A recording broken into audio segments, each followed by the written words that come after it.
Hello and welcome to Tonight at 8 from the RSGB.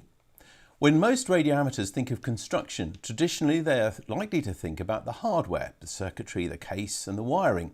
But modern construction can be as much about the software which makes the electronics work together. And tonight's presentation will show you how to get started with only a regular computer and a handful of low-cost components. Heather Lomond, M0HMO, is a former winner of the RSGB construction competition, and she joins us now. Welcome to Tonight at 8, Heather. Could you give us a quick overview of what you'll be covering this evening? Yeah, thank you, David. Well, I'm going to try and take people from the absolute beginning through to writing a simple little, hopefully useful little application on an Arduino Nano. And then I'm going to show a little bit about how you can write applications for your PC and talk a little bit about the mapper program, which I was lucky enough to win the construction competition, as you said, a couple of years ago. Lovely. All right, well, before Heather's presentation, a reminder that if you're watching this on Monday, the 10th of January, then this is live, and you can ask questions and make comments on either BATC or YouTube at any time during the presentation or straight afterwards. Please include your first name and your call sign if you have one within every message. And note that you can make this video stream fill your screen on most devices, usually by double-clicking on the picture or pressing the full screen button. But now, back to Heather to find out how to get started in software construction. Okay, well, thank you. Let's whiz on. So, quick overview, as I said. I'm going to talk a little bit about what you can program, where you can get languages, libraries, that sort of thing. I'm going to talk a little bit about Arduinos, a little bit about the way you can access different parts of hardware that you may design or build, a little bit about writing software on the PCs, and then we'll have a quick look at Raspberry Pis and the mapper program at the end. So what can you program? Well, I guess most people are aware that you can program almost anything today.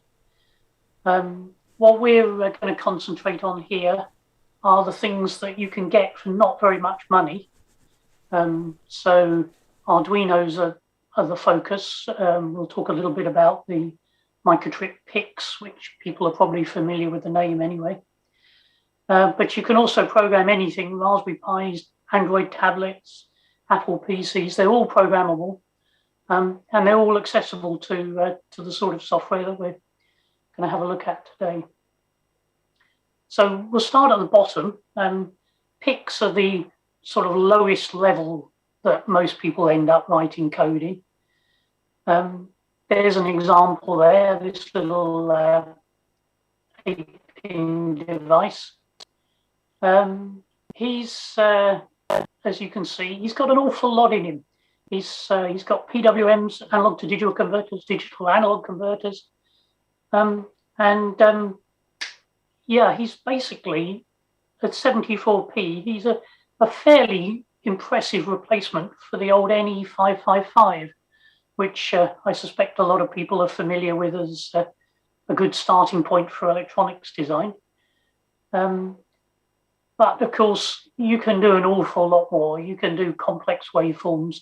You can do, I think you can get 6 different timed pulses out of the device, or an awful lot of other things, which we'll talk about in a minute or two. There's a link there, microchip.com. That's the place to go and get the development environment called MPLab X. A very nice environment. I'm not going to show it to you today because it takes a little bit of a while to get the hang of, but very simple, and you can write everything in high-level languages on these devices. So yeah, highly recommend going there. So the next step up is go to the Arduinos. So they're only really a step up in that they're already assembled, shall we say, chips on boards. So you can see at the right-hand side there, you've got that's an Arduino Nano, the one in the middle, and the one on the bottom is the Arduino Uno. and they come with basically what you see there, so you can pretty much solder them down or solder things to the connectors. As you can see, a little bit more expensive. The Nano comes in at the moment about £3.50. So a very easy way to get started. And as you can see, it's got a USB connector on the board there. So in fact, all you need to do to start programming an embedded device, buy the device for £3.50. Plenty of places you can get them online, and attach it with a USB cable to your computer, and you're ready to go. So before we actually look at some code, a lot of people seem to get very worried about what languages and libraries and so on that they're going to need to use. And a recurring theme, hopefully, in this talk is going to be always use the right tool for the right job. If you're soldering bus bars, you don't use a 15-watt soldering iron. Similarly, if you're writing extremely fast, low-level computer code, you aren't going to be using something like Fortran, which was designed for scientific use. So always think about what's the best tool for the job. Is a processor, in fact, the right thing to use? And if it is, am I going to want to do nice high-level things like drawing pictures on the screen, in which case C++ is probably a good solution? Or am I writing in some real-time stuff, so I want to get it to talk to some real hardware? Then C is probably good. So yeah, again, so I don't want to emphasize here, think about the right tool for the job, because it's very easy to learn one thing and then get stuck there. And hopefully you'll see today that it doesn't really take very long to learn a new language. It's really just about the numbers you type and the letters you type for the things. Okay, a little bit about libraries. Everything these days is done in libraries. Very, very few people actually write raw code themselves. So if you want to flash an LED on an Arduino, there's already libraries to do it, or example code to do it anyway. And pretty much everything you can do has a library, and those libraries are mostly free, but they do come with some strings. And it's worth mentioning here that the license to use most of these pieces of code is that you make your code available for other people to use as well. So basically, we're saying here, if you write a bit of code and you use other people's free code, then make your code free as well, so that other people can use your code, which is sort of the way I like to do things anyway, but bear that in mind. Okay, on to a bit of programming. That's what we're here for. Get the environment from Arduino.cc. I had a look yesterday, day before, and the latest version is 1.8.19. They all look pretty much the same. It downloads in about 10 minutes, maybe less. And it's a good place to go. So once you get started there, and you run the program, type in File New, or click on the File menu here, and you'll end up with this basic program. And this is actually a program in its own right. It doesn't do anything, but I'll take you through it. First off, when you apply power or you run the program, first thing it does is execute this setup routine, and the routine it executes is between the curly braces. You put setup code in there, and this will run. When it gets to the end of the curly brace, the second line 4, it'll run to the loop function, which you can see starts at line 6, and then it'll just keep going round and round inside the loop function. Every time it gets to line 9, it goes back to line 6, and it just keeps doing that forever. So that's quite simple. In order to actually do something useful, we'll take a look at our first program. Go up to the File menu, click on Examples, then basic. And then the blink program. Blink is basically the simplest program you can write. All it does is flashes an LED on and off. It's a very good way of getting things going though, because once you see that LED flashing, you know that everything's working, the program's compiling, it's downloading, your hardware's got power, your USB's working. So basically it's a good place to start. And because it's so simple, it's a good place to learn from as well. Before you do that, you just need to get the program set up to use your particular device. So it's worth referring to this this slide here. I've set the board to the Arduino Nano. That's what I'm going to be using. I have an older one which uses a thing called the old bootloader. You don't need to worry about it. Just need to know that most modern parts, if you get them from eBay or something like that, will want the old bootloader version. And when you plug it in, it'll recognize it's there, or Windows or whatever operating system you're using. And you'll need to tell it which COM port it's on. I guess most people should be familiar with COM ports. And that's all you need to worry about, really. The others are all the defaults. But as long as you've got all that lot together, then you should be able to take a look at your Blink program. So here is Blink. It's got a load of comments in it. Comments either start with 2 /, as they do on line 25. And that's just information for you, so that when you come and look at it again, you know what it was you were trying to do. Excuse me, I'm going hoarse here. Line 26, we've got that setup function. And here's our first bit of real code.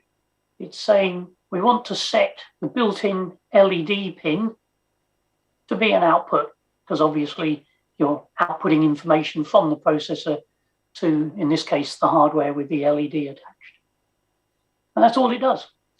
So then it drops off. Line 29, it comes out of the setup routine. Line 32, it goes into the loop routine. And I guess it's trivial. You say, I want to set a high on that output, which you remember we set was an output just a few seconds ago. Then we delay, and the delay time's in milliseconds. So we wait for 1,000 milliseconds, 1 second. Then we turn the LED off and wait for another second. And then we go back to line 32 again, and it just keeps flashing the LED on and off very simply. So if we thought about that, we could make ourselves convinced that we were doing Morse, i.e. we're flashing a light on a long pulse, a 1 second pulse. And if we thought about that, we could think, well, it looks a little bit like a bit of a Morse, doesn't it? Sending a, whatever the Morse for dash is. So I thought, well, let's actually produce a program that will flash the LED in some Morse. So here's a sample of code. I turn it on for high time, then I turn it off for little time. That's my inter dosh or dat space. Then I turn it on for another high time, and then I turn it off for a little while longer. And that's sending an M, 2 dashes and a gap. So, okay, it's still fairly trivial. Now let's go a little bit further, learn a little bit of programming, and go as far as sending my call signs. So, as David said, M0HMO.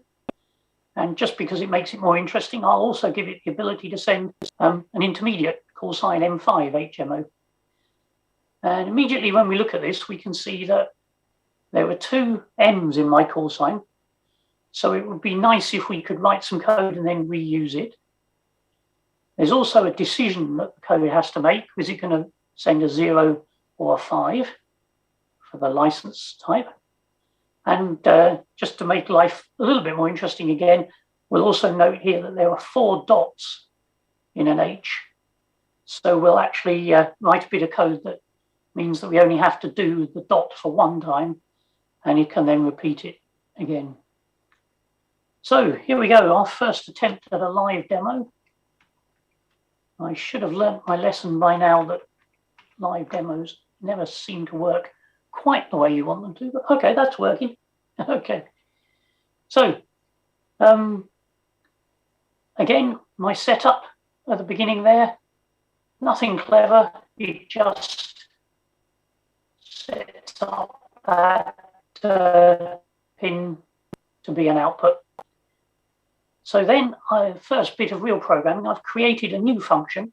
Remember this setup routine was a function? Well, I created a new one called M, and that's the bit of code we just looked at, writing dots and dashes, so in this case, just dashes to do an M. So if we come down and have a look at loop here, I'm just going to scroll that, hopefully, so the camera can catch up. So in the loop function there, you can see I just call that M routine, and it goes away, does everything that was in the M routine that we just declared, and then it comes back. So it comes back at this char. So as you may be aware, computers are very good at remembering things, and the way you tell the C program what it is you want it to remember is you tell it the type of thing you want it to remember, and you give it a name so that you can refer to it again later. So char is the type, and that is a character, which in this case I am setting to the letter F, which is for the full license. And because it's now remembering that I've got this character stored in a place called exam level, I can then just do an if statement, and I can say, if that is equal to an F, then I do all the dots and dashes, in this case just dashes, for an F. And there it is. I suppose that should all be fairly familiar. I'll give it a second or so to catch up. Okay. And then you remember we had an if. Well, if it isn't an F, then it'll go through this else routine.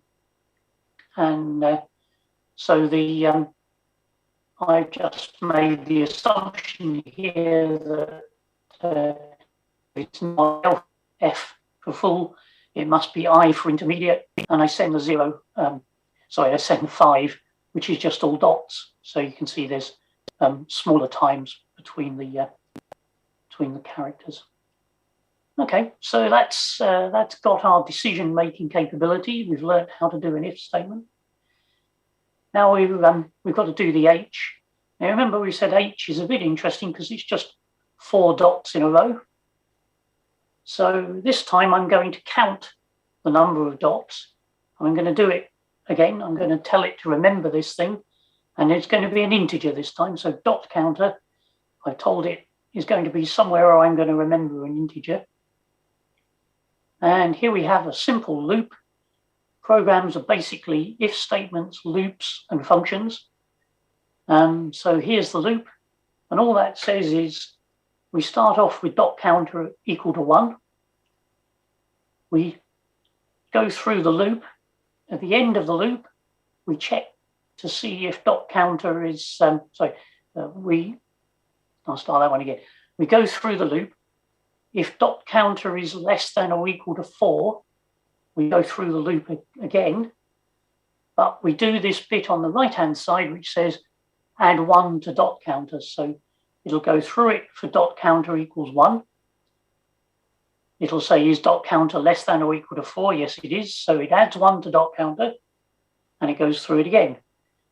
And then it does it for 3 and for 4. And then last one, it says it adds 1 to dot counter. Is it less than or equal to 4? No, it's 5.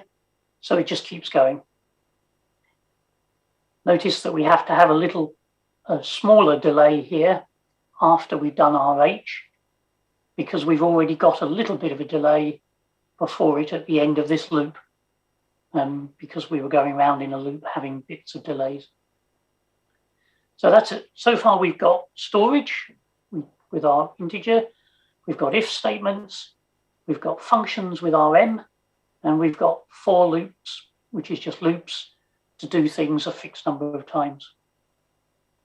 So remembering my call sign M0HMO, we can just do the M again as we call that function, and then the O is just boring, so I've just done it again. And remember, we come to the end of the program, it just goes back to the beginning. So I put another 2-second delay in here, so that what this program is going to do is it's going to flash my call sign, wait for 2 seconds, and then do it again. Now, how do we make it actually do something? Well, up the top here, we've got 2 buttons. One, this is underneath the file word at the top of the screen. The tick button checks the program to make sure that it's okay. So if I go ahead and click on that one, hopefully you should see that it should go orange. I don't know whether the camera actually kept up with it. And then at the bottom, it tells me about my my program. So in the blue bar near the bottom of the screen, you can see the words done compiling, which means it did it.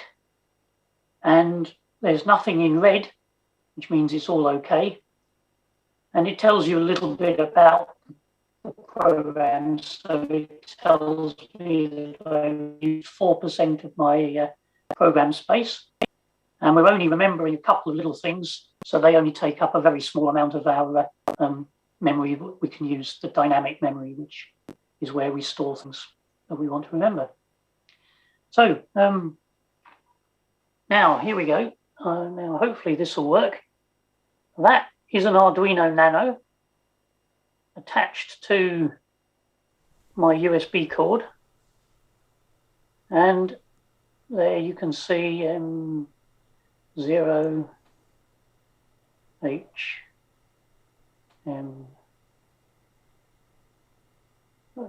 and then a gap. So that was it.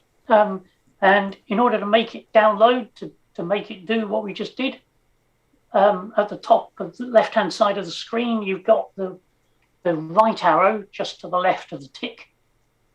You click on that, and now I don't know whether it'll keep up, but you can see that at the bottom of the screen, in the blue bar, it says done uploading, which means it has now sent it to that device.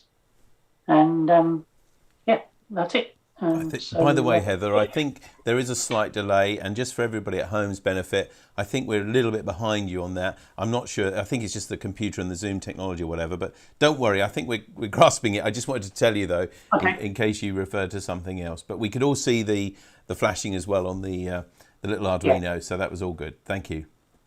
Great. Thank you, David. Yeah. Okay, so that was a successful live demo. Now, okay, so we've got flashing lights. It's not very useful unless you're flashing the light at somebody across the room. But how about this little bit of hardware on the right? If we took that same pin and connected it to that little open collector transistor, and the open collector transistor, we connected the collector to the PTT input of your, or the key input of your radio, we're now actually sending that as Morse. And we've got something that's slightly useful. We've made a beacon. But we can go one step further. If we look at the little circuit on the left, if we worked out how to make a pin an input, then we could read the state of that switch. And I hope you can see that we're not very far from being able to say, if the switch is pressed, then we will get a 0 on that input. And if there's a 0 on that input, we could have another if statement that says, output everything we're doing. And if it's a 1 on that pin, then don't output all the Morse. Now we've just created ourselves a parrot. Flick the switch, the input goes low, the parrot starts sending our Morse and any other message we want to, maybe we want to put a CQ in there in Morse as well. And then as soon as somebody comes back to us, we flip the switch apart and we're back to using our normal key. So there we go. In about 20 minutes, we've written a program. We've got, what is there, probably 25 pence worth of hardware, plus £3.50 for an Arduino, and we've built ourselves a Morse parrot. So, okay, that's fairly easy, and it's only using inputs and outputs, but there's a huge amount more we can do. A lot of things out there use one of these sort of 2 or 3 different types of buses.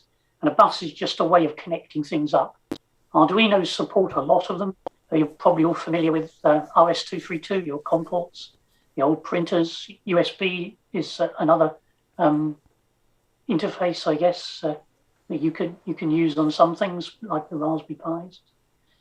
And all of these things are available via libraries. So you don't have to write something that can do all of this complicated programming. And we can go and have a quick look at this one. So on the Arduino, I2C is part of what's called the wire library. And so we can tell it to use the library. That's what the include instruction is doing there. And then in our setup, we say we want to begin using it. And then in the loop, in this case, we're just sending information to that I2C device. We address it, we tell it it's device 8, and we send some text in this case. So if you find you want to put in, say, a nice graphics display, have a look on the web, find the graphics display, have a look on the web again and find the data sheet associated with it. And it'll tell you what the address is. It's 8 in this example, but you could just put in your own address. And it'll tell you what information to send. You need to read the data sheet, obviously, find out what it needs to send. And then you just start sending the right things. And hey presto, you've implemented a device. Very easy to do. And again, all you're going to do is do everything with ifs, loops, and a bit of storage, and probably some subroutines to make things, functions, just to make things a little bit easier to work with. So another one that we looked at SPI. SPI is a little bit more complicated. We pretty much have the same sort of thing though, as you can see. We've got the include the SPI library, and then in the setup we've got a begin, and I'll just scroll down here a bit. Hopefully it'll catch up. Yeah.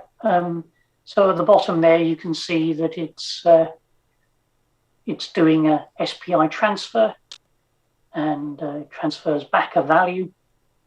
And we've got an enable pin on this thing, which is what the digital lights are doing. They're just outputting a pin high or low to tell it to use that device. So again, you'll find SPI is very common. There's a lot of SPI devices. It's a bit faster than I2C, so worth having a go at. But this opens up a huge world of probably thousands of different devices that you can use to connect up your hardware. Yeah, so like I said, thousands of devices using I2C SPI. The Arduinos, the little ones anyway, don't support USB. They do support COM ports, the RS232 at 5 volts. So you can connect GPS units to them. And so that opens up all your possibilities of talking to GPS units and things like that. So yeah, so that's basically a little bit of hardware, little bit of software, and you can start making very quickly. Okay, we'll talk a little bit about writing code on PCs. This is there are many ways of doing it, but Qt, pronounced cute, because software people like to do silly things like pronounce things weirdly. Available from qt.io. And you remember what I said earlier about the licenses? Well, they basically say, if you want to use this program to make stuff that you're going to sell, then they want you to pay them. However, if you're going to make stuff that's going to be available to other people, you're going to make it open source, so you can basically say other people could see your code, then they'll let you use it for free. So download the open source version, and it should install the thing called MinGW, which is a C compiler or C++ compiler that will basically do what you had the thing doing earlier, the kind of stuff we've just been looking at in Arduinos. It's very big, so when you download it, go on holiday to Spain for a week, come back. But it's very powerful. It can do a huge amount of stuff, and it's very friendly. It's not just a friendly green logo. There's a lot of people in the community. If you want to go and ask questions on qt.io, there's a forum there, and there's a lot of very friendly people there. Yeah, so once you've downloaded it and you run the thing called Qt Creator, you end up with a fairly simple first screen under Welcome. You can see on the right-hand side there. And all you need to do is click on this New Projects button to the right at the top, and it'll let you set up a new project. So it can do a lot of things. The simplest for our purpose is going to be a Qt application under projects. Then you want to select the Qt widgets application. This means it's going to create nice windows for you to use rather than just run in a Microsoft console, if you remember the command line stuff in Microsoft. And then you just go down to choose, bottom right-hand side. Select what you want to call it and what you want, where you want it to be put. Select a few defaults until you get down to this one where it asks you about the kit. If you remember, I suggested you install the MinGW compiler, which is a free one. There are lots of varieties of things in this. You can compile for Android, you can compile for Linux. I think there's even a special one for the Raspberry Pi. And there's ones for, I think, Mac OS and for web programming. All sorts of different things you can program here. It really is a cross-platform tool. For this example, I'm running on a 64-bit machine, so I'm going to install MinGW for the desktop so that I can create a nice Windows application.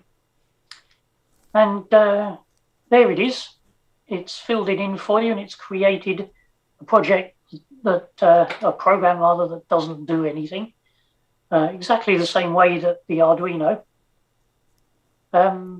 This is a little bit more complicated. We won't go into too much detail here. You can see on the right-hand half of the frame there, it's creating, it's including some libraries I'm including a library for this Q application, which is basically what knows the part of the software that's going to know about generating all the different windows and things. And I'm also including a library called mainwindow.h. Now that library is the one that I'm actually going to write. So we're writing in C++ here. So rather than just putting everything in this one file, if you look at the list of files to the left of that screen, you can see main.cpp. CPP stands for C++. So we're using a little bit more complex version of C. And then underneath it is the second file, the main window.cpp, which is where we're going to write our code. The way the libraries work in C is that you actually create a variable, which is called a class in C, but you don't really need to worry about the details. If you look on the right-hand side pane in the middle, you can see it's declared main window and then W. And that is just saying that W is a bit of memory. Remember, we had the computer remembering things. But in this case, it's remembering something of type main window. So instead of it being a character or an integer, it's got a complicated type, which is called a main window type. And then the next line, w.show, it's taking our complex type, thing we called W, and it's telling it to run a bit of code in it that is called the show code. And that will bring up the window that we're going to have as our Windows application. So basically, although it looks quite complicated, there's a lot of detail that you don't need to be worrying about in order to start writing programs. So if we then go over to the left-hand side and we open the main.cpp file, and we do that just by double-clicking on it, you can see that this is it's actually telling it to use its own library. And it's also telling it to use this UI library. And for the purists, these aren't actually libraries, but we can think of them as libraries for the purposes of getting going. Anyway, the UI library is defined by a form. And the form is this thing at the bottom left-hand of, the bottom of the left-hand file list. And that's defined in this thing called mainwindow.ui. So this is our user interface. And if we double click on that, we get a graphical design tool. Now, when you see it on your screen, it should be a lot bigger than that, but I've compressed it all down so that you can see the sort of things that are going, hopefully see the parts of the screen. So on the left-hand side, you've got a whole load of things that you can expect to see on your application. So scroll bars, you might have a scroll bar. You might want to see horizontal lines, labels for things. You may want to have editable things. So you might have a time edit where you can type in a time. And this is a big list. You can probably just make out that we're scrolled right down to the bottom of this list. But everything you could want to have in there, you can have pictures, you can have everything you might see, icons. So what I've done is I clicked on the label, which is just in the on that panel on the left-hand side, dragged it into the window where it currently says hello, and it will create me a little label that will just have some text in it, and it's blank text. So I typed some text in, but it was a bit small. So I went down to the bit on the right-hand side, and you can just see there it says font, and I selected a bigger font. So I think it's normally a 10-point font or 11. and I made it a 20-point font. So now in this this area where it says hello, what I have is my window that I'm going to be seeing when I run my program, and it will just have the text hello in the middle of the window. And that's basically it. Sorry, I'll go back to there. Down in the bottom left-hand side of this window, you've got a green triangle, which is your start program, your run button, as it were. So if you just click on that, it runs your program, and up it pops.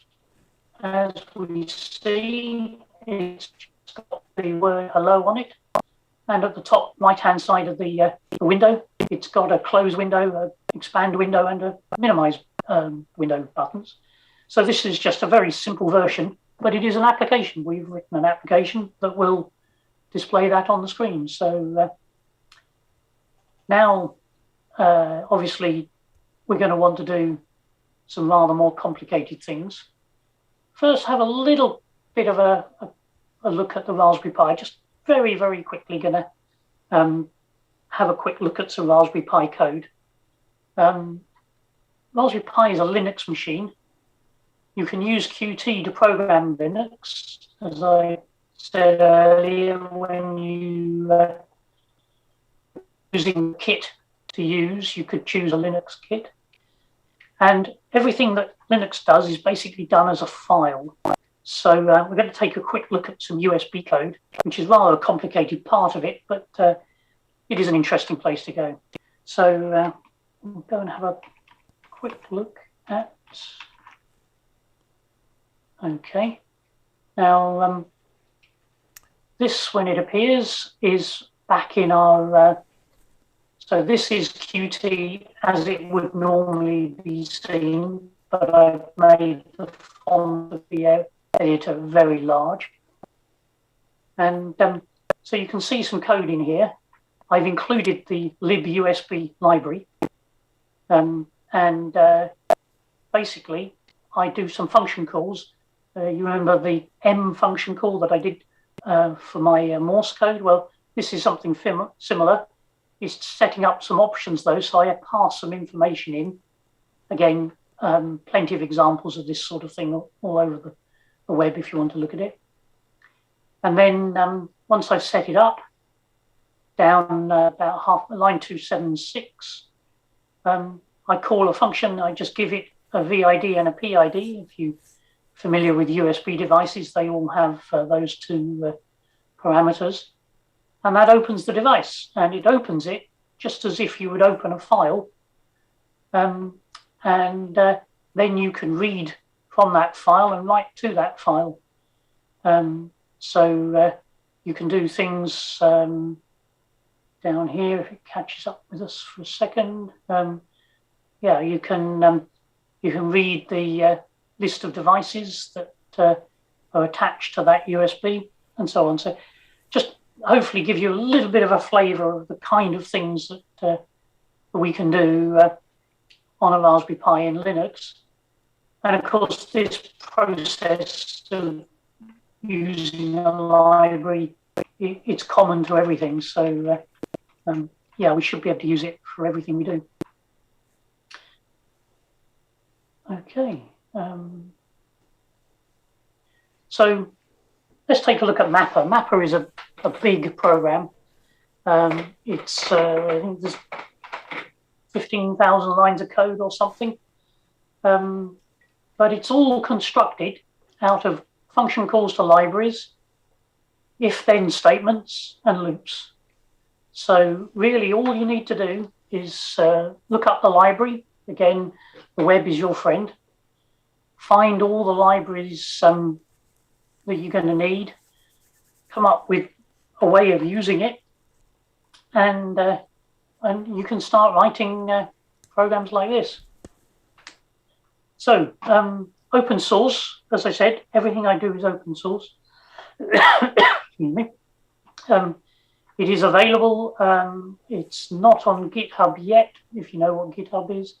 but it is available, and you can certainly ask me for it if you would like to. So very quickly, I'll give you an overview of the sort of things that Mapper does. When you run it, you get this screen, which is basically a zoomed out map with the Maidenhead squares on it, the big squares. And that's a bit of an eye test, so we'll just zoom in on the top and the bottom of that screen. So you can see that you can turn on the Maidenhead labels. You can tell it to display things with compass lines, so you can know what the sort of bearings of places are going to be. You can set up great circle maps. You can pan around the map or zoom in on it. You can also control the rotator. You can either type in the Maidenhead or the latitude and longitude or the OS grid reference or the postcode or the SOTA mountain reference. And all of these things will turn it into latitude and longitude. It'll translate it all to the Maidenheads, and it'll also, if you've got it set up, it'll rotate your rotator to the to point in that direction. Along the bottom, you've got the rotator set up. It also interfaces with N1MM, so you can tell N1MM to tell this program to move the rotator. So if you're in a contest and you've got someone's locator, that's a very quick way of getting the beam moving to where you want it to be. Normally, you can download from the web to get all the picture tiles to show all the bits of the maps, but you can disable that if you're off portable or something and you don't want to be using up your cell phone Wi-Fi hotspot minutes. And you can also link it to GPS so that it can find out where you are. You've got the setup menu, which just lets you set it up with where you currently are, so it can know where to take all the bearings from. And you can also set up topography. That's the topographical maps we'll look at in a minute. You've got the go-to menu, where you can tell it to go to pre-programmed places which you can program in. And so one of those, the beacons, if you go for that, it comes up with this little screen eventually. There we go. So you can select the band that you want your beacon list for. That's just the ones that I've put in for 10 gig. You can click on one of these buttons in the middle here, and that'll rotate the rotator. You can tell it to plot it on the map. You can, for every one, it gives you the bearing and the distance from wherever you told it your location is. So if you're out portable, this is a good, useful little thing to give you very quickly all the information you need to get on a beacon. That's what the map part of it is looking like. You can see I've enabled the compass rose. That's the bits in green. I've got the rotator enabled, so the dark purple bit is where the beam is pointing, and the light purple bit is where the beam is coming back as the reverse heading. You can see I've got the Maidenhead labels on there at the 4-character level, and it's plotted all the beacons. So basically, I can look at that. I can see that the rotator is currently pointing up towards just south of Hull. Or if I zoomed out on the map, I'd see that it's pointing at Australia. I can click anywhere on this map. I can just put the cursor on it, click on it, and it'll tell me where it is. So it'll give me the Maidenhead and all the rest of it. Or I can double click on it, and it'll tell me the Maidenhead locator and lat and long as well. But it'll also, because it's double click, it'll turn the rotator there. So if I wanted to see somebody, talk to somebody in Oxford, put the mouse over it, double click on Oxford, and the beam's on its way. I mentioned topography. Very quickly, I can do some playing around in Mapper with, I get this map where it's color coded by height. I can zoom in on it. There's a zoom in. That's brown clay in the middle. And I can also plot paths, so that's brown clay to Winter Hill, and the terrain. At the moment, it doesn't take into account curvature of the Earth, but it's still a useful thing, and that's one of the things I'll add to it one day. And finally, there it is. You can zoom in right up to the 8-figure grid reference, so you can just make out that the little vertical line on that map is the drive to my house, and that's where I live. So, and yeah, you can do the whole thing in a great circle map, or you can go for zoomed out great circle map. And as I said, there you can see the rotator is pointing the beam straight over the middle of Australia. Okay, I need to put credits in because a lot of people did a lot of useful stuff that I used, OpenStreetMap, so on and so forth. Nice to recognise all these people, particularly the National Science Foundation, who've published all the topography data to do all that sort of thing. And finally, just very briefly, we'll have a quick look at a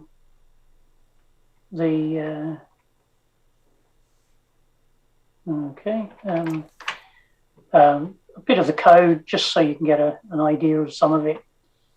There's all the libraries I'm using. There's some setup stuff. Here I've created a checkbox.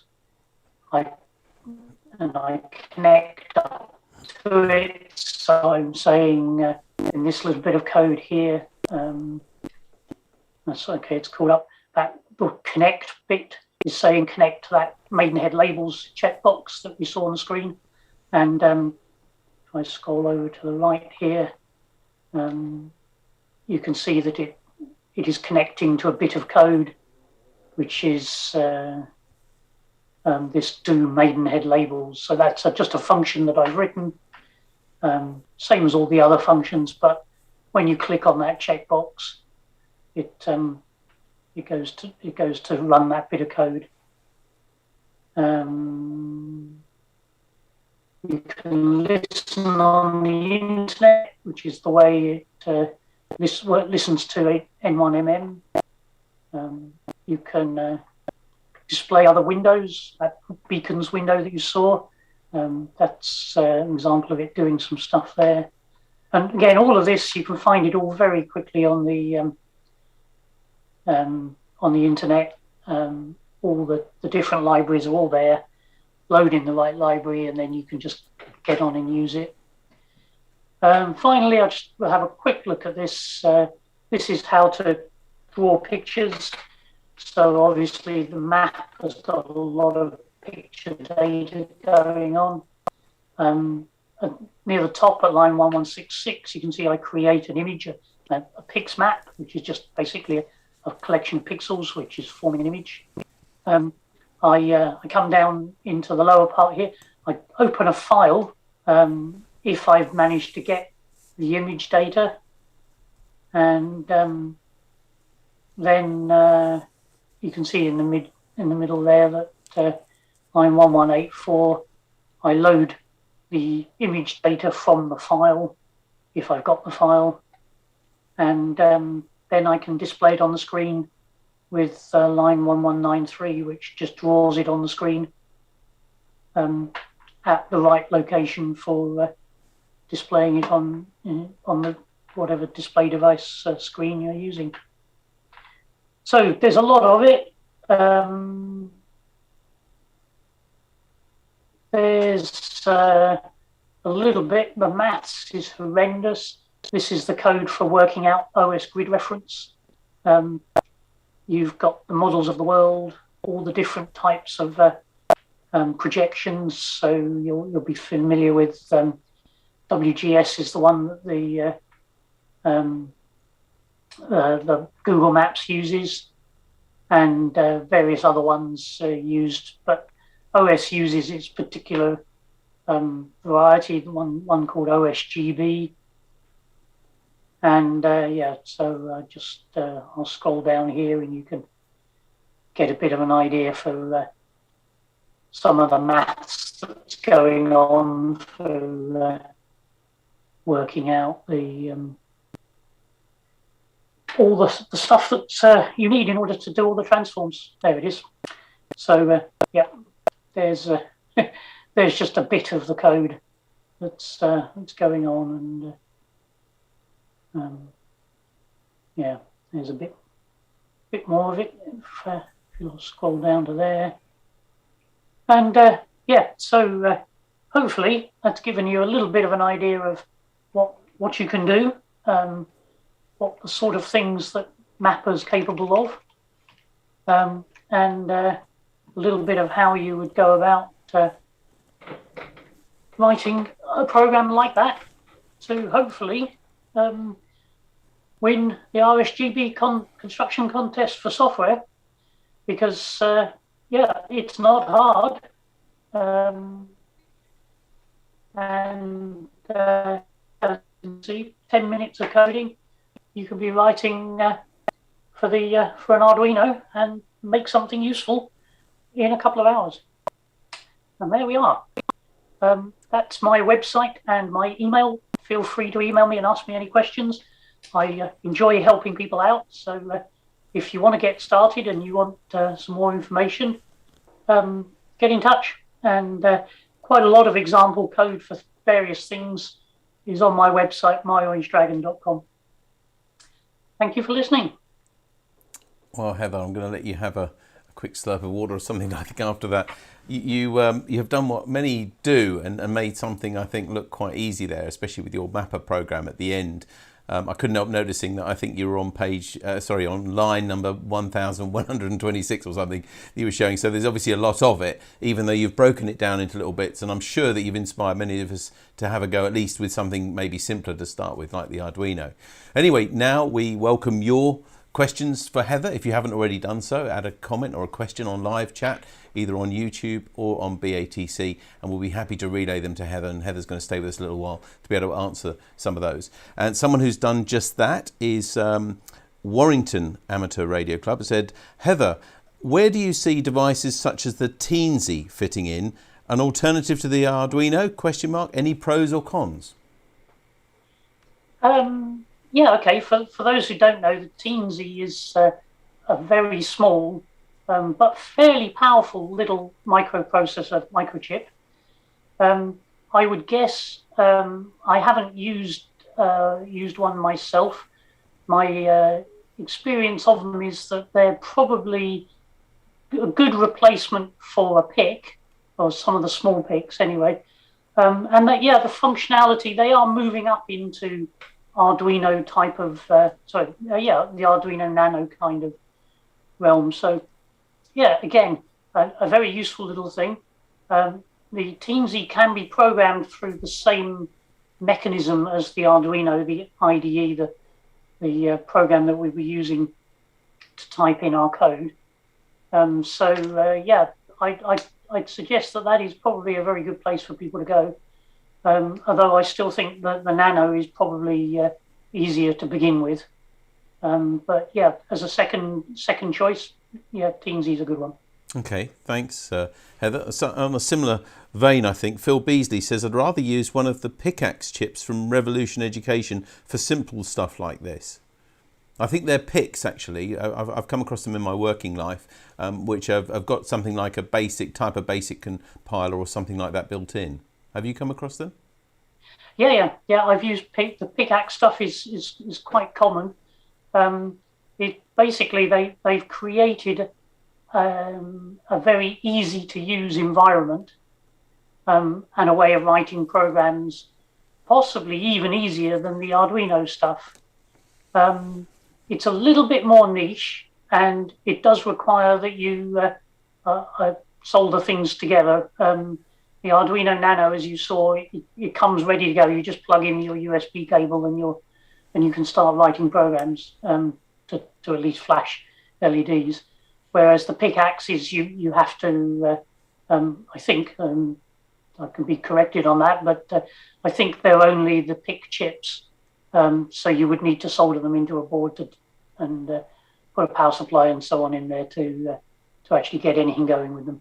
And of course, you're tied in then with whatever you write, you're tied into using pickaxe chips from then on. But maybe a good way to start. There's lots of different things out there, aren't there?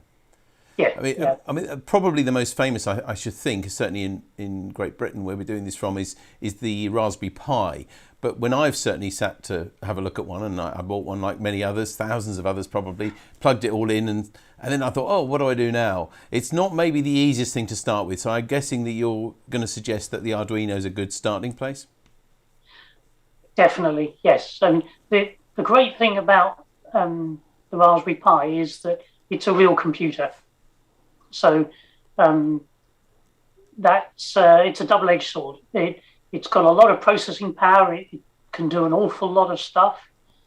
But at the same time, it's not very good at doing fast things. Because as you're probably familiar, when you click on a window in Microsoft Windows, it does a lot of things in order to display whatever information it is you wanted. And it's similar with the Raspberry Pi. There's a lot going on in the background that you don't get to see. So for any timing critical things, it's not a very good choice, which is why I would suggest the Arduino is a good choice to start with. When you bring up the standard Raspberry and operating system, you can go into the one of the menus, and you can bring up a command prompt or a telnet prompt, I think they call it. And then you can actually write code, create a text file, put some code in it, and then you can compile and run from there.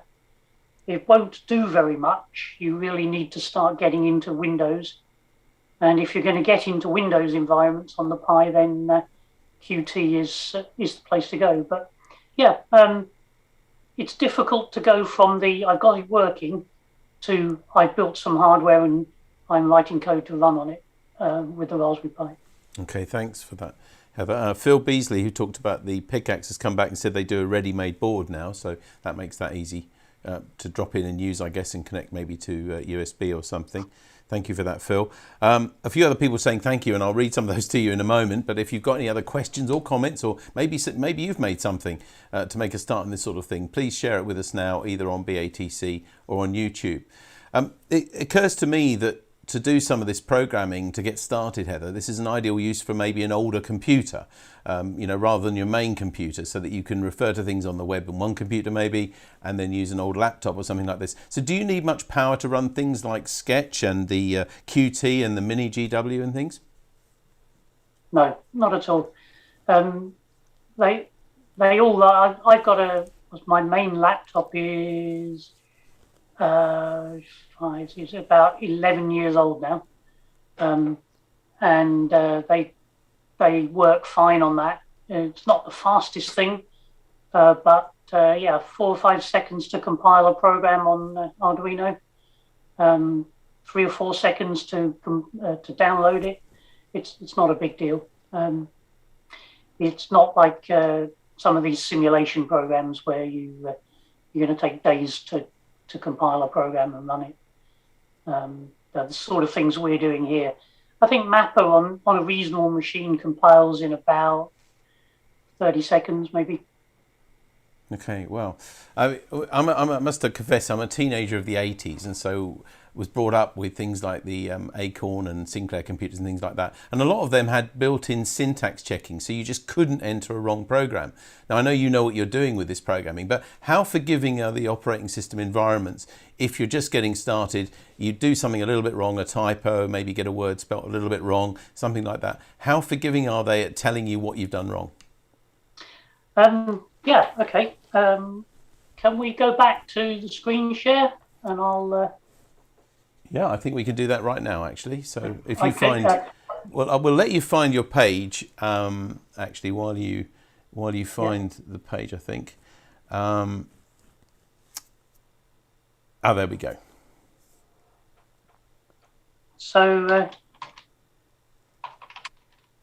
okay, so I've typed in the word Fred, and obviously Fred isn't understood by the compiler.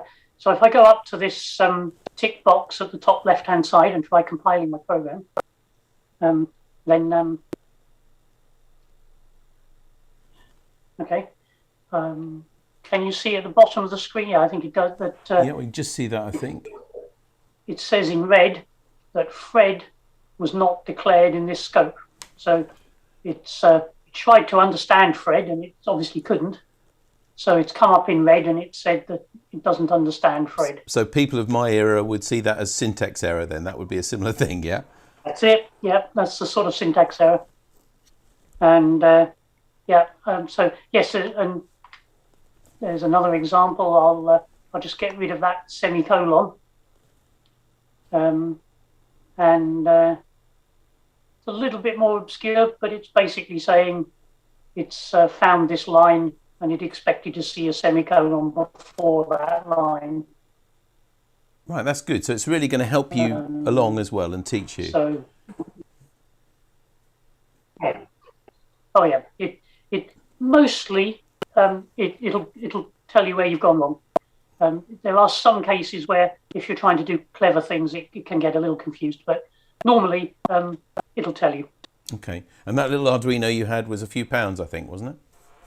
The one I have here, Kate, was £1.50. I bought it from China. Oh, heck. But you can get them in the UK for about £3.50. Wow, that is a very cheap way of getting started then. Well, I'm sure that many of us are going to be going out now and giving this a go.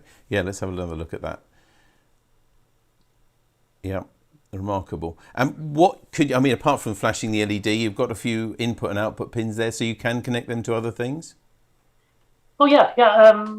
I have, for instance, we were talking about mapper interfacing to my rotator. I actually built my own rotator controller, which has an Arduino Nano in it. So it talks to the PC. It controls lots of relays to do the rotating forward and backwards of the rotator. It listens to the position feedback that you get on a rotator for the analog to digital. So it knows where the rotator is. Yeah, it's doing lots of stuff. I've got temperature and humidity sensors around my house. And I've got an Arduino Nano that's reading lots of those. And it's actually then sending that information to a Raspberry Pi that controls my house. So yeah, you can do lots of things with these guys. Lots of nice little graphics displays you can drive. I'm just seeing if I've got one. No, I haven't. But yeah, you can display graphics displays. You can put switches in there. Rotary switches are easy to do. For the GQRP club about 4 years ago, I did the power meter, which is a digital power meter for RF, using a digital power meter chip that the Arduino can read. Yeah, basically the world's your oyster. You can almost do anything with these guys. They're a little bit limited on program size if you want to do really big things, but a good way to get started. That's the main thing, isn't it? Brilliant way to get started. Good. Yeah. Well, we've got quite a bit of feedback now. I ought to get back to that.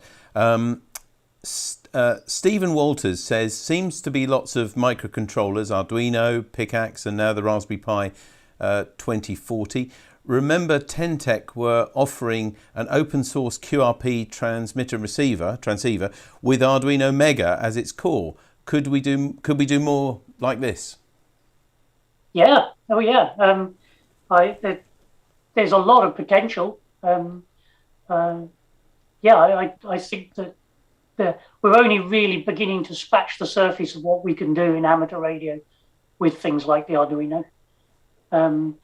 another thing I did was I put a RF bridge, power bridge, onto PCB and read the A to D from either side of that, and that would give me forward and return power, or SWR or whatever. Did that for the QRP club as well. I built a little GPS monitoring unit that gives you the national OS grid reference. We're using that for the work tool Britain. So it just gives you lat and long and maidenhead, but it also tells you when you're near an edge of a work tool Britain OS grid square.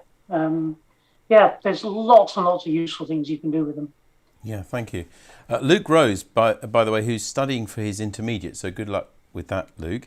He says, I was gifted a Raspberry Pi Pico and I'm looking for an application in amateur radio for it. Would you say it has potential for advanced projects or just for more basic ones such as your Morse generator? Right. Okay, so for those who don't know, the Pico is about the same size as that little Arduino Nano, slightly bigger. It needs a power supply. You can't just connect it to... I think you can connect it to the 5 volts, but you can't connect it to a battery, which you can, by the way, with the... Anyway, but it's a very powerful... It's probably 100 times the processing power of the Arduino Nano. And it's got a lot of potential. I think it's going to be limited by the creativity, I guess, of what people are going to be able to come up with it for a while, because you need these libraries unless you want to write your own libraries. Yeah, I think at the moment it's probably not going to really be. We're certainly not a good starting place for people. But I think look back here in 5 years' time, or even 2 years' time, and you may find that it's the go-to place for little embedded products. It's going to be a very, very good beast soon. Yeah, it's good, and they're very low cost, aren't they, as well? Bob Fuller says, can you ask Heather what version of Pi Linux she recommends, and will Qt work on this? Right, okay. Well, for beginners, the Pi Foundation have a thing called Raspbian, and Raspbian is basically a version of Linux. It's derived from the Debian source code, and that's as good as any. It's what I've used when we worked on the Lomond receiver, which is an amateur TV receiver that connects up to the Raspberry Pi. We basically stuck with Raspbian, and you may be aware that Dave Crump's Portsdown is based on Raspbian. So from an amateur radio point of view, I would say Raspbian's as good as any. And yes, you can, it's a little bit tricky to do, but yes, you can link Qt up so that you can sit on your Windows PC, you can write code, and you can, when you press run, it downloads the code to the Raspberry Pi and then runs it on the Raspberry Pi. So yeah, there are things you can do, but it does take a little bit of setting up. That's a little bit complicated to do, but alternatively, you can run, I think you can generate native code, and then you would just have to copy it onto your Pi. The Pi probably couldn't run the Qt environment because it's not fast enough to handle it on its own right. Okay, thank you. You mentioned Dave Crump there. Of course, he's from the British Amateur Television Club, and you can find out more details about that project and others from the BATC website. And we had, in fact, Noel on Tonight at 8 last month, in fact, with a talk about that. The price of, Dave Odessa says the price of the Arduino Nano will go up now. I think he thinks you're going to have a big effect on the sales of that, I guess. I haven't heard of shortages, by the way, in much of these low-cost computers yet, because, of course, there is a worldwide shortage of semiconductors at the moment. but they still seem to be readily available, don't they? Yeah, I think the Chinese have stockpiled a lot of these things, so certainly the Arduino Nanos are still very easy to get hold of. But I don't know whether it was Brexit or changes to the VAT, but yes, somebody just commented that the price has gone up. You could get less than £1 for Arduino Nanos. Now you're struggling to get less than £4 for them. Okay, well, we're coming towards the end now. If you've got a question or a comment, you need to enter it very, very quickly now, because we're coming to the end of tonight's programme. John VA7OTC from the US says, good evening. A simple thank you to Heather and to the RSGB. So nice not to miss out and to avoid a Google thingy. The timing of these is good for the West Coast, North America as well. We'll now be looking at some coding projects. So you've inspired someone there over the other side of the world. And quite a few other questions as well. Oh, by the way, Dave GKQ, I think it's Dave Crump, big shortage of Raspberry Pis at the moment. In fact, he says the Raspberry Pi 4 is unobtainable. I bought one a few weeks ago, actually, for a project. So have a good shop around, I guess. Of course, that is also made in Britain as well, I believe, still, the Raspberry Pi, which is great. The Raspberry Foundation based in Cambridge, I think.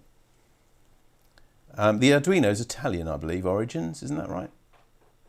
I'm not sure. It sounds Italian, doesn't it? But I suspect it. I don't know. I'm not sure. Okay. Their website is .cc. I don't know where that is. Oh, okay. Well, we're getting towards the end, as I said now, really, and just a few thanks. Stephen Walters has popped in and said, I like using my Commodore 64 to do RTTY and CW decode. So that's something I relate to from my youth.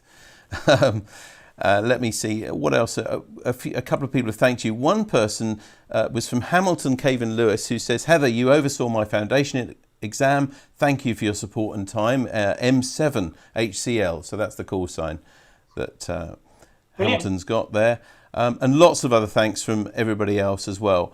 And of course, thanks from us. Oh, Phil Beasley's put in there, thanks to Heather and David for a good introduction to the subject. I made a 5x5x5 LED cube with the Pickaxe 40x1 controller. So there we are.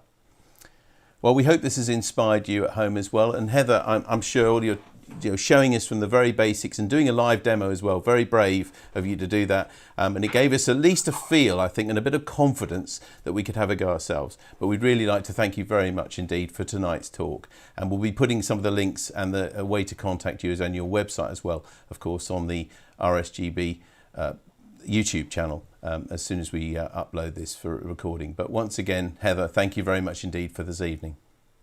Thank you.